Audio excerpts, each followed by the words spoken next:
இந்தியாவே உலுக்கி இருக்கிற மாபெரும் ஒரு துயரமான சம்பவம். குழந்தைகள் இறந்து போயிருக்கிறார்கள். கூட்ட நெரிசலில் இதுவரையிலும் 39 பேர் இறந்திருக்கிறார்கள். ஒருவருடைய உயிர் ஊசலாகிக் கொண்டிருக்கிறது. மிக ஒரு மோசமான ஒரு துயரமான ஒரு சம்பவம். இறந்தவர்களை ஆழ்ந்த இரங்கலை தெரிவிப்பதோடு அவருடைய குடும்பத்தார் அனைவருக்கும் ஆழ்ந்த இரங்கலையும் வருத்தத்தையும் தெரிவித்துக் கொண்டு அவர்கள் ஆன்மா சாந்தி அடைய இறைவனை பிரார்த்திக்கிறோம். சார், இந்த சம்பவத்துக்கு காரணம் யாரு? அவங்க முடிக்கிட்டு இந்த சம்பவத்தை பொறுத்த மட்டும்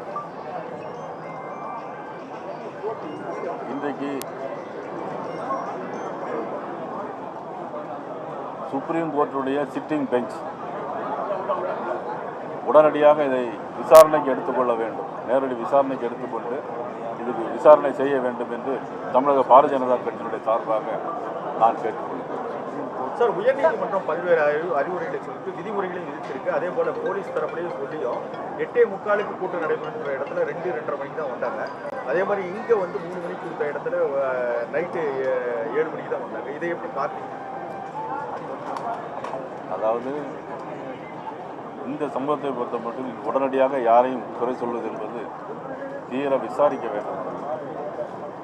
அதனால் உச்சநீதிமன்றம் உடனடியாக இன்னைக்குள்ள சிட்டிங் பெஞ்ச் இது உடனடியாக விசாரிக்க வேண்டும். தமிழக பாரதிய ஜனதா கட்சியின் சார்பாக நான் தெரிவித்துக் கொள்கிறேன். உயர்நீதிமன்றம் உடனடியாக இதை இன்றைக்கு இருக்கிற உயர்நீதிமன்றம் இதை விசாரணைக்கு எடுத்துக்கொள்ள வேண்டும். விசாரணை வேண்டும். காவல்துறையோட பாதுகாப்பு கொடுத்துருக்காங்க. அவங்க கவனத்திறல் அதிகமாக இருக்குன்ற மாதிரி சொல்கிறாங்க. இன்றைக்குள்ள சிட்டிங் பெஞ்ச் உடனடியாக விசாரித்து உடன் நடவடிக்கை எடுத்து. தமிழக அரசு ஒரு நபர் கமிஷன் போட்டிருக்காங்க. அருணா ஜெகதீஷ், இதை எப்படி பார்க்குறீங்க? உடனடி நிவாரணம் வழங்கியிருக்காங்க. எங்களை பொறுத்த மட்டும் நான் இப்போ சொல்கிறது தான், நீதிபதி இன்னைக்குள்ள சிட்டிங் பெஞ்ச் உடனடியாக இது விசாரணைக்கு எடுத்துக்கொள்ள வேண்டும்.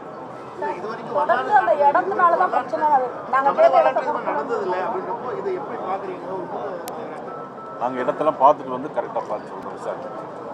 உடனுக்குடன் செய்திகளை தெரிந்து கொள்ள சன் நியூஸ் பெல் ஐகானை கிளிக் பண்ணுங்க.